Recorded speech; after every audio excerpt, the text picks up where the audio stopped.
నమస్తే అన్న అందరికీ నమస్కారం. కువైట్ దేశవ్యాప్తంగా తనిఖీలు జరుగుతూ ఉన్న విషయం అందరికీ తెలిసిందే.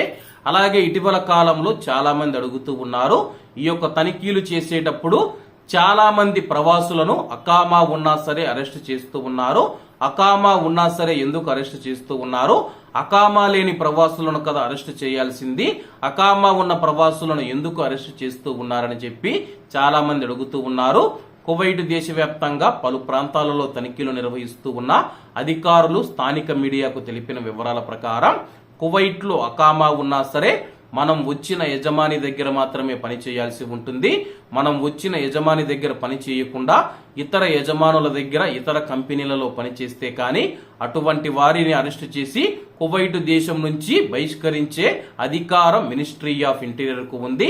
ఒకవేళ కువైట్ లో ఉన్న ప్రవాసుడు అకామా ఉన్నా సరే అతనికి ఎటువంటి ఉద్యోగం లేకపోవడం, అతనికి ఎటువంటి ఆదాయం లేకపోతే గాని కువైట్ దేశం నుంచి అతనికి అకామా ఉన్నా సరే కువైట్ దేశం నుంచి బహిష్కరించే అధికారం కువైట్ మినిస్ట్రీ ఆఫ్ ఇంటీరియర్ కు ఉందని చెప్పి అధికారులు తెలియజేస్తూ ఉన్నారు. కాబట్టి కువైట్ లో బయట పని చేస్తూ ఉన్న మన భారతీయులు ఎవరైతే ఉన్నారో అకామా ఉంది కదా, పోలీసులు మమ్మల్ని పట్టుకున్నా అరెస్టు చేయరని చెప్పేసి చాలా మంది భ్రమలో అయితే ఉంటారు.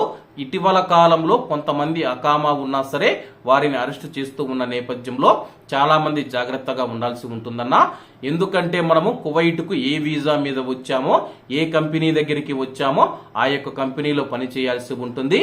అలాగే మనం ఇండియా నుంచి ఖాదీం వీసా మీద వస్తే మనం ఏ ఇంట్లోకి వచ్చామో ఆ ఇంట్లోనే పని చేయాల్సి ఉంటుంది. కానీ కొంతమంది ఇంట్లో పని చేయకుండా బయట పని చేస్తూ ఉన్న విషయం అందరికీ తెలిసిందే. ఖాదీం వీసా మీద బయట పని చేస్తూ ఉన్నారు.